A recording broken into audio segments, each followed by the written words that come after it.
Olá, sou Rui Ferriani, responsável pelo setor de reprodução humana do Departamento de Ginecologia e Obstetrícia aqui da nossa faculdade de Ribeirão Preto.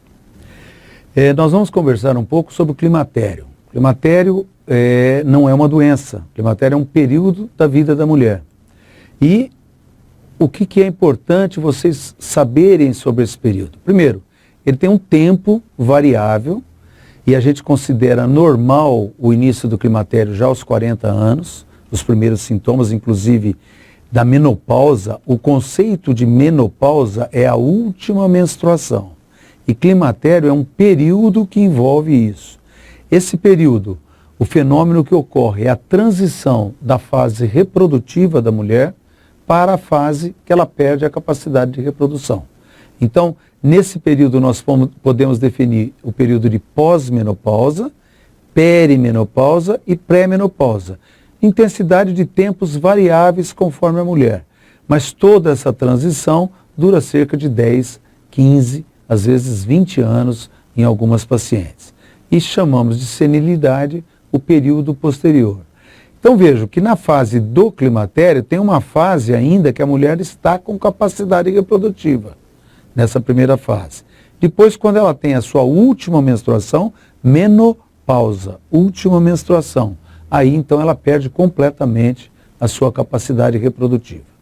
Então, conceitos importantes, o de menopausa, que é simplesmente, portanto, um diagnóstico retrospectivo, né? Foi a última menstruação após 12 meses de amenorreia, que a gente já tem uma média de 50 a 51 anos e consideramos normal a menopausa ocorrendo já aos 40 anos.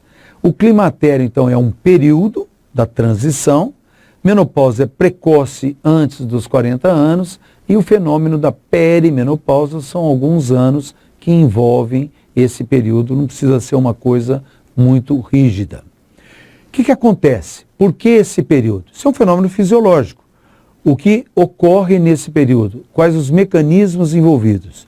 Na realidade, isso é um determinismo genético onde ocorre uma falência do número de óvulos. Vejam aqui nessa curva em vermelho, esse é o número de óvulos que existem dentro de um ovário de uma mulher.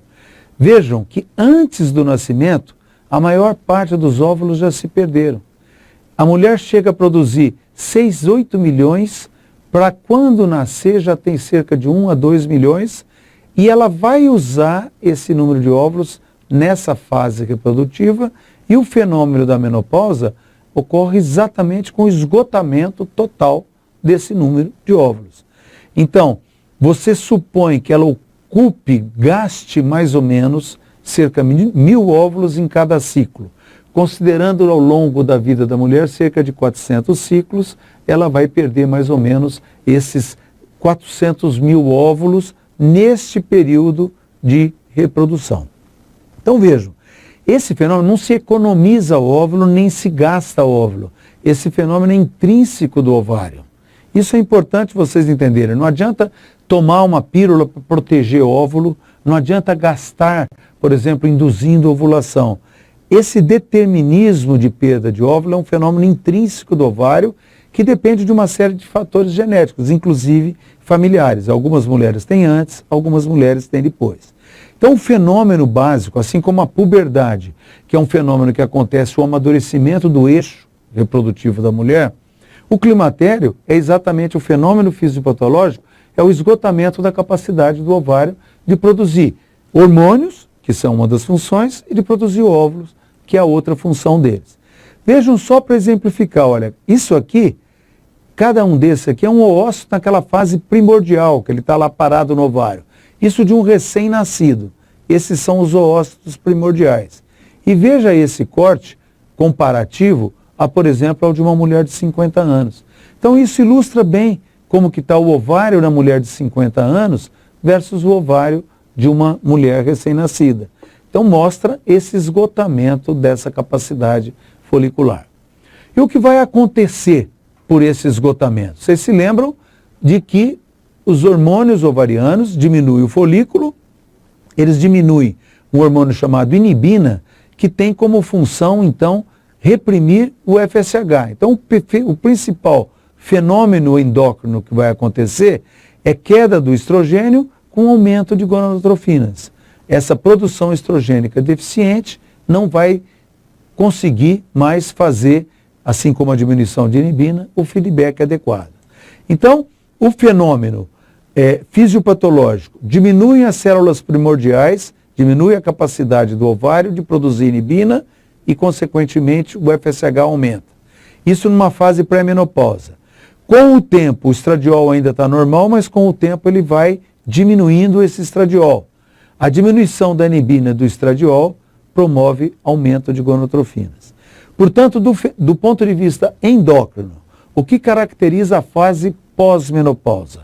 É um hipoestrogenismo hipergonadotrófico, com gonadotrofinas elevadas, porque deixa de ter o feedback adequado. Então esse é o fenômeno. O FSH aumenta, está aqui, aumenta mais do que o LH e o estrogênio cai. Esse é o fenômeno fisiopatológico básico, assim como redução de inibina. Bom, isso é fisiológico. Isso é doença? Não.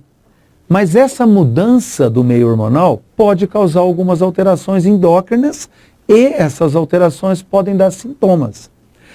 Não estou dizendo que nós temos que medicar isso sempre, mas existe essa mudança de quadro do fenômeno e aí essa figurinha bem exemplifica toda essa fase da transição, perimenopausa, pós-menopausa.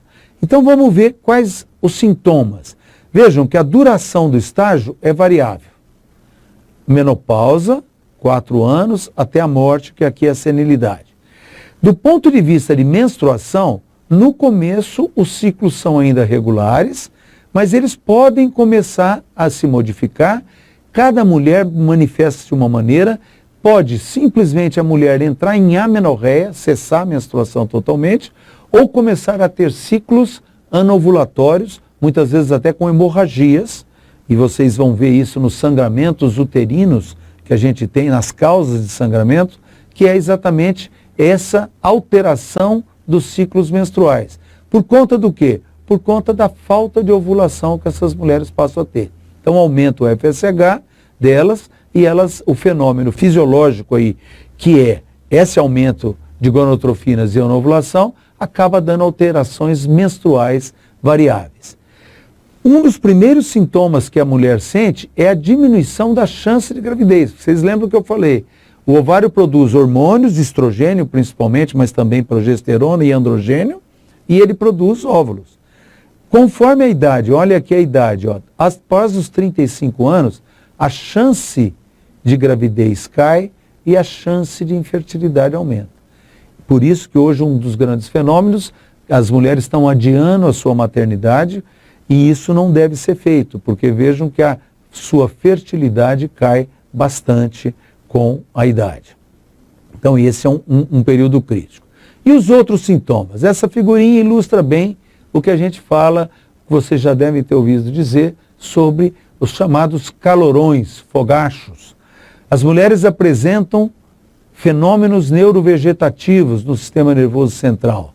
Apresentam a queda do estrogênio nos órgãos genitais, que são altamente estrogênio sensíveis. Então a mucosa genital, que na fase reprodutiva é vermelhinha, ela passa a ficar fina, mais pálida. Exatamente isso é o que a gente chama de uma hipotrofia vaginal. E um outro órgão bastante sensível, um sistema bastante sensível, o sistema esquelético. Os ossos ficam mais rarefeitos. É o fenômeno da perda de massa óssea, tudo isso consequente a essa queda do estradiol. Então vejam, gente, a mulher hoje, se ela tiver uma expectativa de vida de 75 anos, mais ou menos a expectativa média, se ela entrar na menopausa entre 45 e 50, ela vai ter quase 1/3 da sua vida vivendo numa condição de hipoestrogenismo. E isso pode ter, sim, repercussões, então, clínicas que acabam necessitando de uma intervenção. Os sintomas, como nós falamos, o sintoma mais precoce é a chamada sintomatologia climatérica, que é o que a gente vai falar um pouco agora. São os fogachos, os sistemas neurovegetativos. Mas pensando em termos de tempo, há 50 anos aqui, depois vem a atrofia, genital, atrofia da pele, sintomatologia urogenital, a perda óssea é a mais tardia e também fenômenos cardiovasculares. Vocês sabem que a mulher é protegida do ponto de vista cardiovascular até o período de menopausa. E um dos hormônios responsáveis por essa proteção é o estrogênio.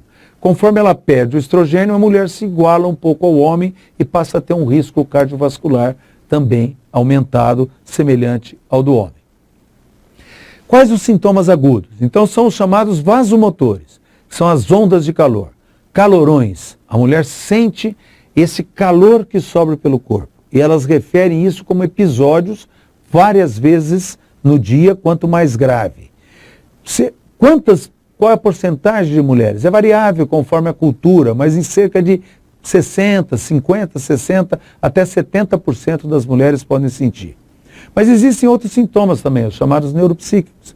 Labilidade emocional, nervosismo, as mulheres choram fácil, perdem libido, sono, qualidade de sono muito ruim. E os sintomas menstruais, como eu falei, a perda da fertilidade, a irregularidade, que pode vir com uma amenorreia, que é a ausência total de menstruação, ou então algum tipo de hemorragia que essas mulheres podem apresentar.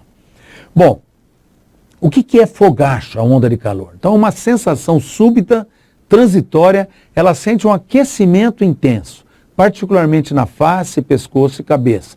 E ele se espalha pelo corpo. E geralmente fica vermelho, tem uma ruborização e sudorese. Então, veja, não é invenção da mulher, é um sintoma objetivo. É um fenômeno vasomotor objetivo. Esse fenômeno, existem maneiras aqui, olha, em tempo, ele dura segundos, no máximo 1 minuto. Existe, se você medir com temperatura digital, você vai ver que oscila a temperatura. Na realidade, é o organismo, o que acontece é o centro termorregulador que sofre uma mudança. O centro termorregulador que está no hipotálamo. Então, veja, é uma sensação de calor, existe uma frequência cardíaca objetiva aumentada, então ela tem aquela taquicardia, o aumento do fluxo sanguíneo cutâneo com rubor, aumento de temperatura da pele, suor e a temperatura interna diminui. E às vezes aumento dos períodos de vigília associados aos fogares. Tá? A mulher acorda por isso. Então é um fenômeno objetivo. Ele é o sintoma mais frequente relacionado à menopausa. Tá? Uma variabilidade de mulheres. Ele acontece nos primeiros anos, enquanto a mulher menstrua, ela pode ter isso, ainda naquela fase final. E depois é na fase toda de transição que acontece. Mas veja, tem algumas populações que é pouco. E a gente não sabe toda a fisiopatologia desse fenômeno. Mas essa diferença de frequência mostra que tem fatores culturais, sociais relacionados à sua causa. Intensidade, então, o que é um fogacho grave? 8, 10 episódios por dia a mulher pode, e é, na realidade, a principal indicação de um tratamento hormonal. Alguns fatores aumentam a chance da mulher ter fogacho, principalmente fatores relacionados a alterações de temperatura. Pode ser espontâneo, mas situações de estresse, calor local, a mulher num ambiente muito fechado, bebendo muito café ou alimentos picantes ou álcool. Então, isso é importante a gente conhecer para dizer para as mulheres evitarem esse fenômeno, porque é uma das maneiras de se prevenir também esse ponto. Por que elas têm o fogacho? Como eu disse, vejam, tem variabilidade de cultura, a gente não sabe o mecanismo, mas certamente é relacionado à queda de estrogênio. E a queda de estrogênio nós sabemos que atua no sistema nervoso central, principalmente no centro termorregulador, que é um centro localizado no hipotálamo que tem controle de temperatura. Essa oscilação do estrogênio, possivelmente por mecanismos envolvendo neurotransmissores, como os opioides ou noradrenérgicos, ele ocasiona uma desregulação, como se perdesse o termostato. E aí a temperatura central cai e o organismo compensa para perder calor. É mais ou menos esse mecanismo de dissipação de calor. E acontece então aquela vasodilatação periférica e acontece a sudorese. Portanto, fenômenos objetivos. Não é que existem os fenômenos de irritabilidade mais subjetivos, mas o fogacho é um fenômeno objetivo. A médio prazo, Quais outros sintomas? Aí vem uma síndrome muito frequente nas mulheres no período climatério. Lembra que eu falei? Um órgão extremamente estrogênio sensível, que é o órgão genital. Vagina, uretra. E a atrofia, ela é frequente em boa parte das mulheres e ela pode causar sintomas, como ressecamento, a vagina fica seca, a relação, da coceira, queimação, dor ao coito, que é o fenômeno de dispareunia, alguns corrimentos, até sangramento, e pela mucosa muito fina, inclusive da uretra, elas podem ter também incontinência urinária e a síndrome uretral, que é com infecções frequentes, principalmente após relação sexual, onde existe algum tipo de traumatismo uretral. Então isso é o fenômeno de síndrome urogenital, frequente pela queda do estrogênio. É um fenômeno jamais a médio prazo. E algumas alterações extragenitais em pele também acontece, diminui a elasticidade, fica mais seca, tudo isso consequente à queda do estrogênio. Vocês se lembram a mucosa, né? A mucosa vaginal, ela é um epitélio estratificado com várias camadas e quanto mais estrogênio tem, mais grosso esse epitélio. Então tem mais camada superficial. Numa mulher com hipotrofia, com pouco estrogênio, diminui essa camada superficial. Por isso que aquele epitélio fica pálido, mais fino, sujeito a traumatismo, a essa secura vaginal que essas mulheres apresentam.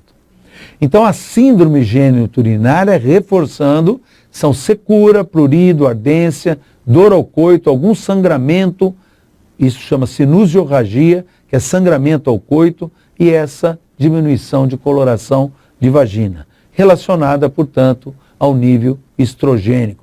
Vejam, esse aqui é um colo uterino, ele é hipotrófico, essa coloração, tonalidade, assim, bem com essas manchas, que é o que a gente chama de uma hipotrofia do colo uterino. E aqui aquela foto de uma vagina normal e uma vagina hipotrófica mais pálida. E o fenômeno a longo prazo, repercussão a longo prazo, é a questão da perda óssea. Que todo homem e mulher tem perda óssea, mas o estrogênio influencia mais diretamente. Por isso que a gente está falando um pouco da osteoporose aqui nessas mulheres. Consequências clínicas, essa foto ilustra bem a perda de estatura. Por que essa perda de estatura? Microfraturas no esqueleto que fazem com que vá ocorrendo um achatamento da coluna vertebral. E esse achatamento, então, vai diminuir a estatura. Vocês já devem ter visto em alguns idosos, algumas idosas da sua família, essa perda de estatura. Então, o esqueleto vai tendo microfraturas. A osteoporose é uma doença silenciosa, ela não dá sintoma propriamente. Essa microfratura o osso vai ficando menos denso. Ela por si, osteoporose, não dá sintoma. Mas vejam, a perda óssea, o limite, os homens têm uma massa óssea maior do que as mulheres, mas as mulheres têm um pico de massa óssea em torno do período de menopausa. E na hora que ela entra na menopausa, ela vai começando a perder. E aqui que vem o grande ponto, conforme o osso diminui muito a densidade, aí sim vem o sintoma. Ela fica mais suscetível à perda óssea. Aí sim vem o sintoma, que é então fratura. As microfraturas em coluna, mas qualquer fratura, qualquer queda pode ocasionar um pouco mais de fratura. Então o que é importante a gente entender disso? Quanto mais massa óssea ela formar, o pico da massa óssea, quanto mais alto, melhor, e quanto menos ela perder. E a queda do estrogênio faz com que ela perca massa óssea. Então, o osso é um ciclo de remodelação que ele se forma com osteoblasto e osteoclasto. E o estrogênio, ele tem essa função de inibir a reabsorção óssea, que é muito frequente nos ossos. Então, com a queda do estrogênio, os ossos vão ficando assim com esse aspecto de menor densidade. Esse é um fenômeno importante. Mas vejam, como eu disse, não é a osteoporose o sintoma. A fratura, principalmente em coluna, fraturas de bacia, são os sintomas. Então, fratura mais quem tem baixa densidade, mas fratura mais quem cai mais. Então vocês vão ver que nas medidas que a gente vai orientar para esses pacientes, interessa ter boa formação óssea, mas interessa também cair menos. E tem maneiras da gente intervir isso, orientando a paciente para evitar fraturas, tendo apoio para evitar quedas. Agora, a densidade óssea, quanto nós temos que evitar o aumento da perda óssea e nós temos que evitar que ela tenha um pico de massa óssea inadequado. E fatores que interferem nisso, a dieta, principalmente a dieta rica em cálcio, é super importante para a formação óssea, atividade física também é importante. Tem alguns fatores genéticos, então uma história familiar é importante, uma mulher que tem uma história familiar forte tem maior tendência a ter osteoporose, a idade e o hipoestrogenismo. Então, quanto mais avançada a idade, menor a massa óssea. E alguns fatores de risco, principalmente o uso de medicações. Os fatores de risco envolvidos, aqui uma lista deles, você tem baixos níveis de cálcio, a história familiar, como eu disse, a raça branca em si, mas também tem fatores roubadores de osso, como cafeínas, alimentos ácidos, álcool, inatividade física e fumo. Então isso é importante vocês entenderem esses fatores de risco, porque isso vai orientar a gente a pedir exames. Quem é de maior risco para a osteoporose, nós vamos ter maior cuidado. Algumas condições médicas, por exemplo, síndromes de má absorção, então condições que dificultam a absorção de vitamina D e cálcio. Endocrinopatias, hiperpara, então uma causa secundária, hiperparatiroidismo, hipertiroidismo, o próprio diabetes, mas aqui sim um fator muito frequente, o uso de corticoides. O uso de corticoides é extremamente ruim para a formação óssea. E uma paciente que usa corticoide há muito tempo é uma paciente crônica, de risco crônico para a osteoporose. Então, como que a gente realiza a prevenção da fratura? Isso é importante. Nós tentamos evitar a queda, mas nós tentamos também evitar uma má qualidade óssea, tentando orientar as pacientes para que não tenham esses fatores de risco. Tem fatores de risco inevitáveis, por exemplo, o uso de corticoide, ela tem que usar. Então essa é uma paciente que nós vamos ter que tomar mais cuidado, por exemplo, com a sua formação óssea e eventualmente intervir do ponto de vista farmacológico. Mas isso vocês vão ver com mais calma em outras aulas em relação a isso. Então qual é o nosso papel diante desse fenômeno que é fisiológico? É orientar a paciente sobre isso. Orientar que ela tem uma mudança do seu organismo, que ela está passando de uma fase que ela tinha estrogênio normal para uma fase que ela tem hipoestrogenismo.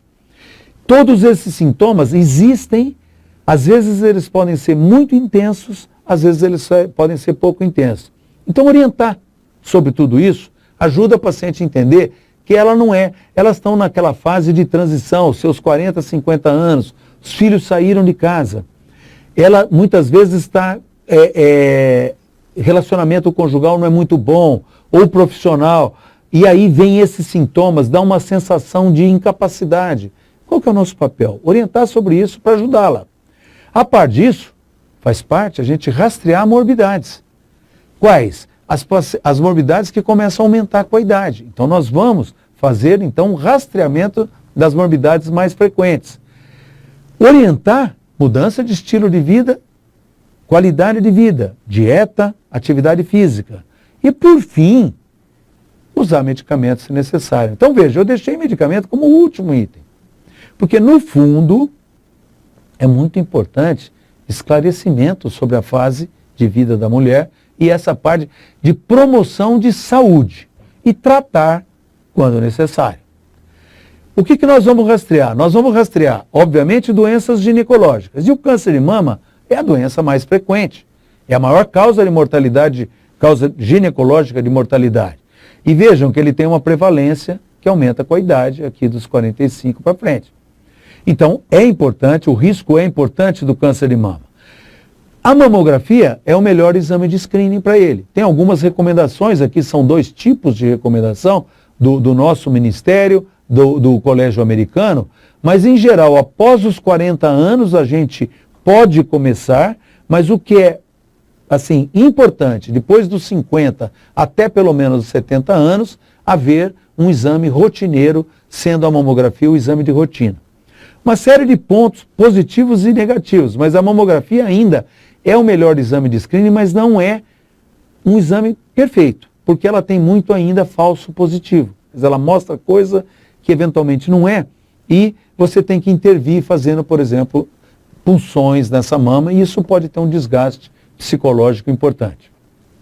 Outro exame de screening que vocês conhecem muito bem é a colpocitologia. Aí é a prevenção do câncer do colo do útero. Climatério já não é a fase mais de risco. Nós fazemos isso muito durante a vida ativa, sexualmente ativa da mulher, a fase reprodutiva. Por isso que a gente hoje recomenda o exame anual, mas se 2, 3 exames, principalmente na fase pós-menopausa, você já pode, se eles forem normais, você já pode começar a espaçar. A não ser, obviamente, que essas sejam pacientes de risco para o câncer do colo. Mas esse é o exame de screening mais eficaz, barato, que é a colpocitologia oncótica para o câncer do colo. Então nós falamos mama, colo, uterino. Ovário. Felizmente, o câncer de ovário é um câncer muito pouco prevalente. E nós não temos um grande exame de screening para o ovário. Nós temos tentativas de exame, que é o ultrassom transvaginal associado a marcadores bioquímicos, mas essas tentativas ainda não são comprovadas. Então nós não temos nenhum guideline que recomenda o screening do câncer de ovário de rotina nas pacientes. O mesmo acontece com o câncer de endométrio. O ultrassom transvaginal não tem nenhum trabalho que mostra que você fazer de rotina o ultrassom transvaginal, você vai prevenir a mortalidade por câncer de endométrio. Então vejam, felizmente o câncer de endométrio e o câncer de ovário são menos frequentes que o câncer de mama. E o câncer de mama, sim, a mamografia é uma prevalência importante. Então essas são as doenças ginecológicas que a gente rastreia. As não ginecológicas, veja, nós somos ginecologistas. Por que nós fazemos? Porque nós temos a paciente vindo para uma consulta de rotina, então nós vamos, porque no fundo o que mais mata é doença cardiovascular. Então nós fazemos também rastreamento de doenças não ginecológicas. O câncer do cólon é um câncer importante, tanto homem como mulher tem, e ele aumenta a prevalência com a idade. Como que nós podemos fazer screening do câncer do colo? Hoje é esse PSOF, pesquisa de sangue oculto nas fezes. É um exame super simples e está recomendado após os 50 anos de idade com rastreamento anual. O único problema desse exame é que ele tem um pouco de falso positivo grande. E se ele der um positivo, você tem que fazer um exame mais específico, que é a colonoscopia. Esse é o ponto, que é um exame mais invasivo. Então hoje o que é recomendado é a pesquisa como screening, pesquisa do sangue oculto, e a colonoscopia. Mas vejam que é uma sensibilidade ainda baixa, mas ele há uma especificidade mais alta. A colonoscopia de rotina não é recomendado porque é um exame invasivo e caro e que não reduz a mortalidade. Para grupos de risco, eventualmente, isso pode ser colocado. Então, os fatores de risco, e são fatores de risco principalmente a história familiar ou a presença de pólipos. Mas nas pacientes que não têm fatores de risco, a colonoscopia não tem muito sentido. Então, fica assim, a pesquisa de sangue oculto como screening numa população de baixo risco, com colonoscopia se necessário. E a colonoscopia rotineira a cada 5 anos, conforme o achado, se a paciente tem risco. Tá? Bom, tireoidopatias. É muito frequente o aumento da elevação do TSH. E vocês vão encontrar o hipotireoidismo subclínico aumentando com a idade. Por isso, esse é um exame de rotina que nós fazemos, a pesquisa de TSH, mesmo que não tenha sintomatologia clínica, que você pode pegar muito hipotireoidismo ainda na fase subclínica. Obviamente, os cuidados com a doença cardiovascular e o perfil lipídico é fundamental. Se não tem fator de risco, começamos com 50 a 55 anos, repetindo a cada 5 anos, e depois anual após os 55 anos. Mas se tem fator de risco para a doença arterial coronariana, então esse intervalo é diminuído, como aqui está colocado. Então é muito importante você identificar a população de risco para essas pacientes, para a doença cardiovascular e para essa outra situação, que é o diabetes. Por isso que nós recomendamos a glicemia de jejum, a cada 3 anos se não tem fator de risco, anual com fator de risco. E se ela estiver alterada, nós recomendamos o GTT. Então veja, esse aqui é o que a gente está colocando, alguns dos exames mais frequentes para essas pacientes. Aqui são os valores de normalidade que a gente encara, glicemia de jejum, menor que 100, 100 a 125 pedindo o GTT e maior que 126 já caracterizado diabetes. E esses são os valores de normalidade do GTT, menor que 140 após 2 horas, né? Glicemia após 2 horas, até 200 e maior que 200. Então, esses são alguns dos valores de screening. E para a osteoporose, que eu tanto falei, hoje nós fazemos essa chamada densidade mineral óssea. Ela vai dar o que a gente chama de T-score, que é a massa óssea comparada a um adulto jovem. Mas existe também o chamado Z-score, que é a massa óssea da mulher, daquela mulher comparada a mulheres da mesma idade. Então vejam como que é classificado isso. Normal, quando a mulher tem o T-score, que é então em relação ao adulto jovem, em termos de desvio padrão daquela normalidade, é normal até menos um desvio padrão. E a gente chama de osteopenia, que não é, portanto, a doença ainda, quando ela tem entre menos 1 e menos 2,4 desvios padrões daquela população jovem. E osteoporose abaixo disso, abaixo de 2,5. E osteoporose estabelecida, quando ela tem abaixo de 2,5 e fratura. Aí não tem dúvida, porque aí ela já teve sintoma. Então, quando pedir essa densidade mineral óssea, se não tem fatores de risco, após os 65 anos. E se tem aqueles fatores de risco que a gente elencou, pode ser então feito antes disso.